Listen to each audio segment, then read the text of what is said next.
Hey guys, welcome to the Daily Dose. It is Monday, February 10th, 2024. Hope you had a great weekend and a great Super Bowl watching weekend. I'm going to talk about my pick. I'm going to gloat. I'm going to do a victory lap here, but explain why. And a lot of people are asking me why I was so emphatic on the Eagles not only winning, but winning big. And I don't know if a lot of people were out there doing that. To me, it just came down to something very simple. Talent rules. When I was with the Packers, my mentor, general manager Ron Wolf, used to talk about positional group by positional group against our opponents, and it usually would work out that we'd win the game if we had more advantages in personnel than they did, and vice versa. You look at this matchup, and the Eagles just had every positional advantage in terms of talent except for quarterback, and maybe kicker, and maybe defensive tackle with Chris Jones, although the sum of defensive tackles was greater on the Eagles side. Every other position was advantage Eagles. Go through it all. Wide receiver, offensive line and defensive line were the big things. I'll talk more in a second. Of course, the skill positions on offense, very mediocre group from the Chiefs.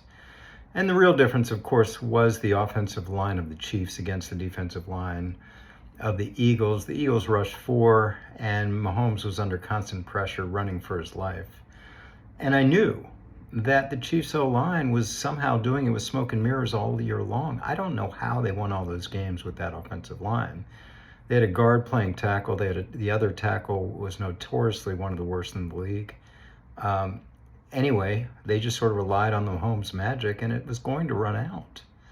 So listen, this talent advantage was supreme, and I think it's time to sort of give props to the Eagles. I think all year people are like, yeah, the Eagles. Well, what about the Lions? And what about pick another team? Wow, look at the Lions, look at the Vikings. No, it's always been the Eagles. Because at some point, talent just rules. They're a juggernaut. They play poorly and still win. They play decently and win by a lot. And then when the rare occasion they seem to put it all together, like last night, it's a rout. It's not competitive because they have advantages at so many positions, especially the lines. So kudos to Howie Roseman. I've known him for 25 years. We're neighbors in Philly area.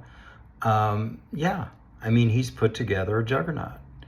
And yes, he's pushing out a lot of cap for the future using these voidable years, which really allow for you to create these dummy years. So when you do proration on say you got a $20 million bonus, you only have 2 years left, but you add 3 dummy years, so now you prorate over 5 years instead of 2. It's going to cause you some pain down the road. But the Eagles are working with that. And of course, they have a lot of young talent too, which is going to balance your cap, especially those 2 cornerbacks drafted 1 and 2 under contract control for the next 3 years. That's pretty strong. So that's where we are. The Eagles are a juggernaut. They won. I knew it. I predicted it. I'm getting a lot of kudos on social for doing it, but it seemed pretty obvious to me.